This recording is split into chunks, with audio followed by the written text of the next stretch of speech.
14 اگست کو پاکستان آزاد ہوا، 1947 کو قائد اعظم رحمۃ اللہ علیہ کی محنتیں تھیں. دیکھو چند کانسیپٹ آپ کو کلیئر کرنا 14 اگست کے بارے میں بہت ضروری ہے. پہلی بات، لوگ سمجھتے ہیں کہ پاکستان لبرل لوگوں نے بنایا ہے. یہ بات 100% غلط ہے. پاکستان مذہبی لوگوں نے بنایا، علماء نے بنایا. قائد اعظم کو فل سپورٹ کرنے والے علماء تھے. لوگ کہتے ہیں قائد اعظم لبرل آدمی تھے، یہ بھی 100% غلط ہے. میرا اس بارے میں چند سال پہلے بیان ہوا ہے کہ قائد اعظم شروع میں لبرل تھے، آخر میں مذہب کی طرف آئے تھے، اور مذہب سے محبت، اللہ سے محبت، اسلام سے محبت نے ان کو مجبور کیا تھا کہ مسلمانوں کے لیے الگ وطن ہو. لوگوں کا ماضی کیا گزرا ہے ہمیں اس سے بحث نہیں ہوتی. بعض لوگوں کو نہیں پتا ہوتا، اس لیے وہ لبرل ہوتے ہیں کہ قائد اعظم رحمۃ اللہ علیہ مذہب کی طرف آئے تھے اور علماء نے ان کا ساتھ دیا اسی بیس پر کہ یہ مذہب سے محبت کرتے ہیں. میں نے پورے حوالوں کے ساتھ اس پر بیان کیا تھا، ابھی میں خلاصہ پیش کر رہا ہوں. آپ نیٹ پہ سرچ کر سکتے ہیں، اس پہ پورے حوالے دیے تھے میں نے کہ مولانا تھانوی نے کیا لکھا ان کو، قائد اعظم نے کیا جواب دیا. قائد اعظم حضرت مولانا اشرف علی تھانوی رحمۃ اللہ سے کتنی محبت کیا کرتے تھے. یہ جو علامہ شبیر احمد عثمانی نے قائد اعظم کی نماز جنازہ پڑھائی ہے، قائد اعظم کے کہنے پہ پڑھائی ہے. سمجھ میں آ رہی ہے بات؟ وہ لبرل ہوتے تو وہ اتنے بڑے مولانا کو نہ کہتے کہ یہ میری نماز جنازہ پڑھائیں گے. اتنا پروٹوکول قائد اعظم نے علماء کو دیا کہ پاکستان دونوں، جب مشرقی پاکستان اور مغربی پاکستان دونوں، بنگلہ دیش اور پاکستان دونوں کا جھنڈا مولویوں سے کہا ہے کہ لہرائیں گے. یہ سمجھ میں آ رہی ہے بات؟ یہ دونوں علماء تھے. ان کی قرآن سے محبت، آپ ان کی قائد اعظم کی ہسٹری اٹھا کے دیکھیں تو انہوں نے، اب چونکہ اس کے لیے ایک تگڑا وکیل چاہیے تھا علماء کو، علماء چونکہ دنیاوی تعلیم سے آشنا نہیں تھے تو وکیل چاہیے تھا، تو ایسا وکیل جو مذہب سے محبت کرے، ورنہ انگریز نہیں چاہتا. دیکھو سب سے بڑی پتہ ہے کیا علامت ہے؟ باطل کے تیروں کا رخ دیکھا جاتا ہے نا کس طرف ہے. آپ اگر لندن کی لائبریریز میں جائیں گے نا، جو گئے ہیں انہوں نے بتایا ہے کہ مسلمانوں کے جتنے بھی ہیرو گزرے ہیں ان کا بڑا اچھا تذکرہ ہوتا ہے، جو جن کو ہیرو سمجھا جاتا ہے اگرچہ وہ ہیرو نہیں تھے. جیسے ترکی کا جو اتاترک تھا، بڑے اچھے اس کو ترکیوں کا باپ بنا کے پیش کیا ہے. قائد اعظم کے بارے میں گورا اچھے الفاظ میں تبصرہ نہیں کرتا. گورے کو تھا کہ انہوں نے ہمیں زخم پہنچایا ہے. گورے کی پالیسی کچھ اور تھی کہ یہاں مسلمان میں پسیں گے انڈیا میں نا، ہندوستان میں. گورے کی پالیسی یہ نہیں تھی کہ مسلمانوں کے لیے الگ ملک ہو. تو پہلا تو آپ نے کانسیپٹ یہ کلیئر کرنا ہے کہ قائد اعظم رحمۃ اللہ علیہ جو بانی پاکستان تھے، علماء کی، ٹھیک ہے کچھ علماء مخالف بھی تھے لیکن وہ اس بیس پہ مخالف تھے، ان کی رائے یہ تھی کہ انڈیا پاکستان کو ٹوٹنا نہیں چاہیے، اگر یہ ایک رہے گا تو ہم یہاں حکومت کریں گے ہندوستان میں. مولانا شریف تھانوی رحمۃ اللہ علیہ کی رائے یہ تھی کہ ہندو اکثریت میں ہے، مسلمانوں کے پاس کچھ بھی نہیں آئے گا اور انگریزوں کی ساری ہمدردیاں ہندوؤں کے ساتھ ہوں گی. مسلمانوں نے گوروں کو اتنے زخم چٹائے ہیں کہ کبھی بھی برطانیہ جو ہے وہ مسلمانوں کو ہندوستان میں سپورٹ نہیں کرے گا. تو ابھی تھوڑا مل رہا ہے، لے لو ورنہ اس سے بھی جاؤ گے، یہ مطلب تھا ان کا.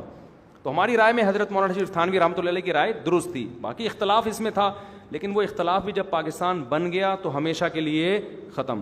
مولانا حسین مدنی رحمۃ اللہ علیہ کی رائے یہ تھی کہ نہیں ٹوٹنا چاہیے، لیکن جب پاکستان بن گیا تو انہوں نے پاکستان کو مکمل سپورٹ کیا. ان سے پوچھا کہ حضرت آپ تو پاکستان بننے کے خلاف تھے، اب آپ پاکستان کو سپورٹ کیوں کر رہے ہیں؟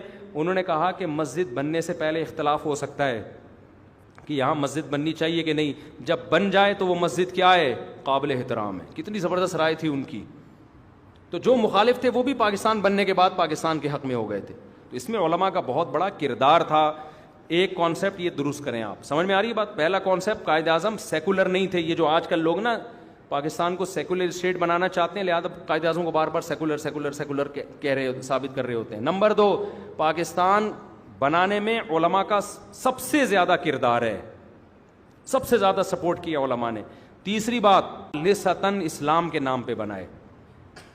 سمجھ میں آ رہی ہے بات؟ چند سال پہلے پاکستان میں اس طرح کی تحریکیں چلنا شروع ہوئی تھیں کہ پاکستان ایک سیکولر کنٹری ہے، پاکستان کے آئین میں جو لکھا ہوا ہے کہ قرآن و سنت کے خلاف کوئی قانون نہیں بنے گا، اس کو ہٹوانا چاہیے. میں نے خود بیان سنا چیف آف آرمی کا، اس وقت غالباً راحیل تھے، انہوں نے بیان کیا کہ پاکستان میں یہ جو کانسیپٹ ہے نا کہ اسلامی کنٹری ہے، یہ پاکستان سے ختم کرنا ممکن نہیں ہے. بڑا خاندانی بیان کیا تھا انہوں نے، اس لیے کہ میں اب آپ کو اپنے الفاظ میں ڈیفائن کرتا ہوں. اگر پاکستان میں آئین میں یہ نکال دیا جائے نا کہ یہ اسلامی نہیں ہے, قرآن و سنت اور اللہ کے تصور کو نکال دیں, تو پاکستان ایک سیکولر اسٹیٹ بن جائے گا. تو انڈیا بھی سیکولر اسٹیٹ ہے یا نہیں ہے؟ کہنے کی حد تک ہے یا نہیں ہے؟ تو پھر انڈیا بین الاقوامی عدالت میں جا سکتا ہے کہ ہمارے کنٹری کو 2 حصوں میں توڑا گیا تھا اسلام کے نام پہ, جب یہ سیکولر اسٹیٹ ہے تو اب اس کو الگ وجود باقی رکھنے کا اس کے پاس جواز کیا ہو گیا؟ ختم. تو پاکستان ایک ایسا اسلامی کنٹری ہے کہ اس کے پاس اسلام کو ختم کرنے کا آپشن کیا ہو گیا؟ تو خاندانی ہونے کی علامت ہے یا نہیں ہے؟ کیا کریں یار, اردو میں تو اتنا ہی سمجھا سکتا ہوں میں.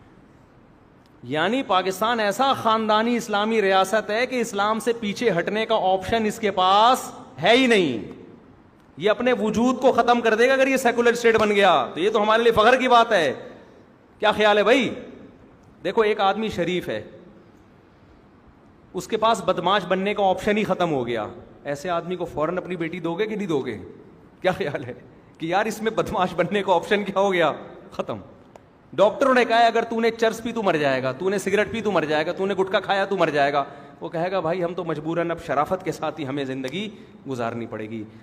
اب بولو گے یار یہ ایسا شریف ہے کہ اس کے پاس بدماش بننے کا آپشن ختم. تو پاکستان ایک ایسی اسلامک اسٹیٹ ہے کہ اس کے پاس سیکولر اسٹیٹ بننے کا آپشن ختم. یہاں لوگ ایک اعتراض کرتے ہیں اتنے سارے قوانین غیر اسلامی, اتنے سارے قوانین غیر اسلامی, عدالتیں خلا کی ڈگریاں پکڑا رہی ہیں دھاڑ دھاڑ کر کے. یہ کون سا خلا ہو رہا ہے بھائی؟ شوہر طلاق دے سکتا ہے, عدالت تھوڑی ڈیورس دے سکتی ہے. تو میرے بھائی یہ ہمارے نالائق ہونے کی دلیل ہے کہ ہم نے اسمبلیوں میں ایسے لوگوں کو بھیجا جو ان ایشوز پر آواز نہیں اٹھاتے. ہم نے بیوروکریسی میں ایسے لوگوں کو بھیجا کہ جو کوئی مثبت تبدیلی نہیں لے کر آتے. ہم نے فوج میں ایسے لوگوں کو بھیجا جو مثبت تبدیلی کی بات نہیں کرتے. ہم اگر اچھے لوگوں کو آرمی میں بھیجیں, ہم اگر اچھے لوگوں کو عدلیہ میں بھیجیں, ہم اگر بیوروکریسی میں اچھے لوگوں کو بھیجیں تو پھر اچھے لوگ ہی جائیں گے. مذہبی لوگ سب چیزوں کا بائیکاٹ کر کے اپنے آپ کو مسجد مدرسے تک محدود رکھتے ہیں. سارا سسٹم چلا جاتا ہے لبرل لوگوں کے ہاتھوں میں.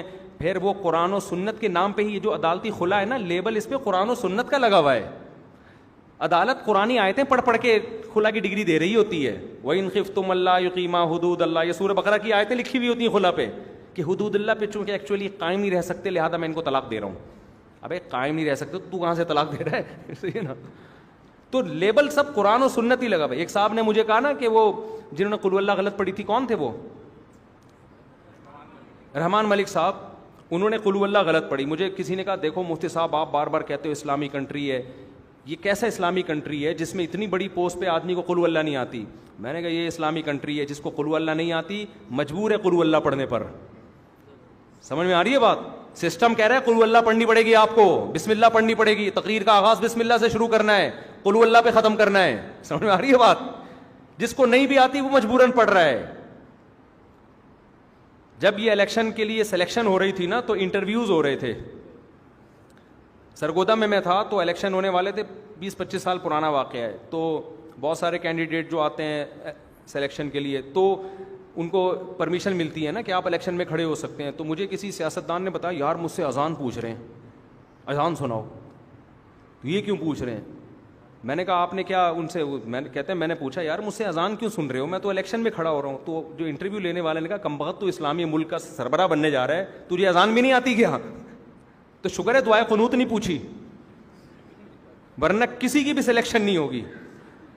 تو اذان کا کیوں پوچھ رہا ہے, کلمے کا کیوں پوچھ رہا ہے؟ اس لیے کہ کمبخت تھوڑا سا تو شو کرنا کہ تو مسلمان ہے, کچھ تو بتا.